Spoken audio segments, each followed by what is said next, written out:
Hello! Hi అందరికి. అందరూ ఎలా ఉన్నారు? బాగున్నారా? నేను చాలా బాగున్నాను. Welcome back to our YouTube channel Bharat Monika vlogs. Already thumbnail చూస్తేనే అర్థమైపోయి ఉంటుంది. ఈరోజు వీడియో ఏంటని చెప్పేసి.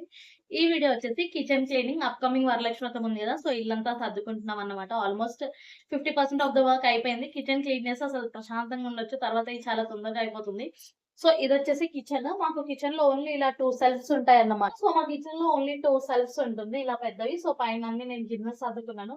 కిందొచ్చేసి ఇలా నాకు కావాల్సిన ఐటెమ్స్ అన్నీ పెట్టుకున్నాను. చూస్తున్నారు కదా! అంతా గజిబిజిగుంది.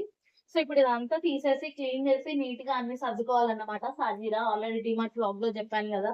సాజీరా ప్యాకెట్. సో, ఇక్కడ ఒక రూ. 10 ప్యాకెట్ ఉంది. ఇలా కొన్ని ప్యాకెట్స్, ఇదిగోండి వాము, బ్రూ కాఫీ పౌడర్ ఇలా అన్ని ఏడ పడితే అలా ఉంది. ఇప్పుడు ఇదంతా క్లీన్ చేసేసుకుందాం. ఇవి 2 సెల్ఫ్స్, కింద ఒక 2 సెల్ఫ్స్ ఉంటుంది. అంతే, ఎక్కువేమి ఉండదు. అండ్ ఈ సెల్ఫ్స్‌లో నాకు అన్నీ సరిపోతుందన్నమాట. 2 సెల్ఫ్స్ చిన్నగా ఉన్నా చాలా పెద్దగా ఉంటుంది. పొడవు ఎక్కువ ఉంటుంది. సో, నాకు అన్నీ ఇదే సెల్ఫ్స్‌లో వచ్చేస్తుంది. సో, ఇప్పుడు ఈ 2 సెల్ఫ్స్ సర్దేసుకుంటే అయిపోతుంది. ఆల్రెడీ స్టవ్ అవి అంతా మమ్మీ కింద క్లీన్ చేసి పెట్టేశారు. ఇప్పుడు ఇవి సర్దేసుకుందాము. అండ్ నేను మీకు ఆల్రెడీ చెప్పాను. నేను డీమార్ట్ నుంచి సరుకులకని చెప్పి కొన్ని గ్లాస్ ఐటెమ్స్ తెచ్చానని చెప్పి. సో, ఆల్మోస్ట్ నేను ప్లాస్టిక్స్ ఐటెమ్ కిచెన్‌లో యూజ్ చేయడానికి, అవాయిడ్ చేయడానికి ట్రై చేస్తున్నానన్నమాట. సో, ఇవొచ్చేసి నేను డైలీ యూజ్ చేసుకునేటివి. పసుపు, ఉప్పు, కారాలు ఇవి గూడా నేను డీమార్ట్‌లో తీసుకున్నాను. ఇవొచ్చేసి ప్లాస్టిక్ ఐటెము. నాకేందంటే 2 కేజీస్ కావాలి. అంత పెద్ద గ్లాస్ జార్ ఐటెమ్స్ నాకు డీమార్ట్‌లో కనిపించలేదు. సెర్చ్ చేస్తున్నా, దొరికితే మాత్రం 2 కేజీస్ బాక్సెస్ కావాలి నాకు. 2 కేజీస్, 1 ½ కేజీ అలా. సో, దొరికితే తీసుకుంటాను. ఇప్పుడు ఇదంతా సెర్చ్ చేసుకున్నాము. నేను బ్యాక్ కెమెరా పెడతాను. నా వర్క్ నేను చూసుకుంటూ మీతో మాట్లాడతాను. వచ్చేసేయండి. సో, ఫస్ట్ బిఫోర్ క్లీనింగ్ ఇదంతా అన్నమాట. ఒక్కసారి చూసుకోండి ఎలా ఉంది, ఏంది అన్నది. నేను బ్యాక్ కెమెరా పెట్టి చూపిస్తాను. మా అమ్మొచ్చయితే కిచెన్ మొత్తం క్లీన్ చేసేసింది. ఇక్కడ కింద మాకు మొత్తం క్లీన్ అండ్ నీట్‌గా ఉంటుందన్నమాట. కింద బండొచ్చేసి పైన ఇవి రెండే కొంచెం కంజెస్టెడ్‌గా ఉంటుంది. సో, ఇప్పుడు నేను బిఫోర్ కెమెరా చూపిస్తున్నాను. అంటే బిఫోర్ క్లీనింగ్ అన్నమాట ఇదంతా. సో, బిఫోర్ క్లీనింగ్ మీకొక ఐడియా ఉంటుంది గదా! ఎలా క్లీన్ చేసుకున్నా ఏంది అని జెప్పేసి. సో, అందుకని ఇప్పుడు ఇదంతా చూపిస్తున్నాను చూసేసేయండి. అండ్ ఆఫ్టర్ క్లీనింగ్ గూడా పోస్ట్ చేస్తాను. వెయిట్ జేయండి. సో, వీడియో వచ్చేసి నేను కొద్దిగా ఫాస్ట్ మోడ్‌లో పెడుతున్నాను. నేను క్లీనింగ్ చేసేది అదంతా వీడియో షూట్ చేసి మీకు అప్‌లోడ్ చేయాలంటే మోర్ దెన్ 1 అవర్ అయిద్దన్నమాట వీడియో.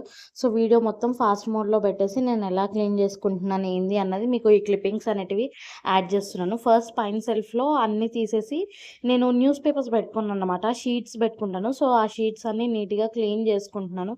నాకు న్యూస్ పేపర్స్ పెట్టుకోవడం అస్సలు అలవాట్లేదు. ఎందుకంటే వాటితో జిల్ల పురుగులు వచ్చేసాయి. నాకు బొద్దింకలంటే చాలా చాలా భయం. అండ్ నాకవి కిచెన్‌లో కనిపిస్తే అసలు నా మనసు ఊరుకోదన్నమాట. ఇప్పటివరకి నా కిచెన్‌లో అయితే అలాంటివి రానే రాలేదు ఇప్పటివరకి. సో, నేను అంత నీట్ అండ్ క్లీన్‌గా ఉంచుకుంటాను కిచెను. అట్‌లీస్ట్ మంత్లీ వన్స్ అన్నా డీప్ క్లీనింగ్ చేసుకుంటాను. నాకు ఇల్లు ఎంత నీట్‌గా ఉంటే అంత ప్రశాంతంగా ఉంటదన్నమాట. మా చిన్నోడు పుట్టినప్పటి నుంచి ఇంకా వాడు ఆడుకున్నప్పుడు కొద్దిగా క్లమ్జీ అవుతుంది గానీ, నేను మాక్సిమం ఇల్లు నీట్‌గా పెట్టుకోవడానికే ట్రై చేశాను. అందులో మెయిన్ కిచెన్ అండ్ హాల్ అవి 2 క్లీన్‌గానే ఉంటేనే నాకు ప్రశాంతంగా అనిపిస్తది. సో, ఇక్కడ ప్రతీదీ అన్నీ క్లీన్ చేసుకుంటున్నాను. నేను ఏవైతే గ్లాస్ ఐటెమ్స్ డీమార్ట్ నుంచి తెచ్చానో, సో, వాటిపైన స్టిక్కర్స్ అవన్నీ తీసేసి నీట్‌గా తోమి కొద్దిగా కడిగేసి వాటర్‌తో ఆరబెట్టుకుంటున్నాననమాట. సో, అవి ఆరిపోయాక అందులో మసాలాస్ అన్నీ పెట్టేసుకోవచ్చని జెప్పేసి, సో, పైన మొత్తం క్లీన్ చేసేసుకున్నాను. అండ్ పైన నేను రైస్ కుక్కర్‌ని సైడ్‌కి పెట్టేస్తాను. నాకు చెయ్యి అందదక్కడ. ఎందుకంటే నేనసలు రెగ్యులర్‌గా రైస్ కుక్కర్ అనేది వాడను. నేను ఇంట్లో లేనప్పుడు మా హస్బెండ్ కుక్ చేసుకోవాలంటేనే రైస్ కుక్కర్ యూజ్ చేస్తారనమాట. అండ్ ఇడ్లీ కుక్కర్ రెగ్యులర్‌గా యూజ్ చేస్తాను కాబట్టి తీసుకుంటాను.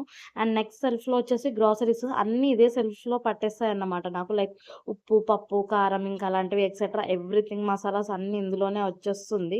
సో, ఇక్కడ కందిపప్పు అలాంటివన్నీ సర్దుకుంటున్నాను. నేను డీమార్ట్ నుంచి సరుకులు తెచ్చుకున్నాను గదా! సో, అవి గూడా మొత్తం సర్దేసి పెట్టేస్తున్నానన్నమాట. డీమార్ట్ షాపింగ్ గురించి కూడా ఒక లాంగ్ వీడియో చేశాను. ఒకసారి వెళ్లి ఆ వీడియో చెక్ జేయండి. మీకు గూడా ఒక ఐడియా ఉంటుంది. నా బిల్ ఎంతయింది అండ్ మీరేమేం పర్చేస్ చేయాలనుకుంటున్నారు. మీరు డీమార్ట్‌కెళ్ళినప్పుడు ఎలా షాపింగ్ చేస్తారో గూడా నాకు కామెంట్ సెక్షన్‌లో కామెంట్ చేసి చెప్పండి. ఇక్కడ నేను చేస్తుంటే మా చిన్నోడు పడుకున్నాడు.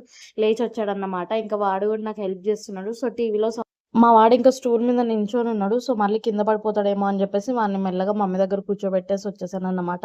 మిగతా కంటైనర్స్ ఉంటే గూడా అవి గూడా నీట్‌గా క్లాత్తో క్లీన్ చేసేసుకొని అన్నీ సర్దేసుకున్నాను. బిఫోర్ చూసారు కదా, ఇది వచ్చేసి ఆఫ్టర్ అన్నమాట. ఆఫ్టర్ ఇలా వీడియో చూస్తే ఎంత ప్రశాంతంగా ఎంత నీట్గా అనిపిస్తుందో అన్నీ ఇలా నీట్గా సర్ది పెట్టుకున్నాను అన్నమాట. డిమార్ట్ నుంచి తెచ్చిన గ్లాస్ కంటైనర్స్లో అన్ని మసాలాలు పెట్టుకున్నాను, సాజీరా ఇలాచీ అలాంటివన్నీ. సో ఇలాంటి వ్లాగ్స్ కనుక మీకు నచ్చితే మన ఛానల్ని సబ్స్క్రైబ్ చేసి పెట్టేసుకోండి. అండ్ మంచి మంచి కంటెంట్స్ కూడా అప్కమింగ్ వీడియోస్లో నేను పోస్ట్ చేస్తూ ఉంటాను. సో మీకు కనుక వీడియో నచ్చితే లైక్ చేయండి, మీ ఫ్రెండ్స్ అండ్ ఫ్యామిలీకి వీడియోని షేర్ చేయండి అండ్ ఛానల్ని సబ్స్క్రైబ్ చేసి పెట్టేసుకోండి. త్వరలో ఈ పోపుల డబ్బా కూడా మార్చాలి. సో మ్యాక్సిమం ప్లాస్టిక్ అవాయిడ్ చేయడానికే ట్రై చేస్తున్నాను. అన్ని గ్లాస్ అండ్ స్టీల్ యూజ్ చేయాలనుకుంటున్నాను. సో అవన్నీ కూడా ఒకేసారి మార్చడం కష్టం కాబట్టి ఒక్కొక్కసారి కొన్ని కొన్ని తెచ్చి పెట్టుకుందాం అన్న హోప్తో ఉన్నాను అనమాట. ఇంతే వీడియో నచ్చితే లైక్ చేయండి. బాయ్ అందరికీ.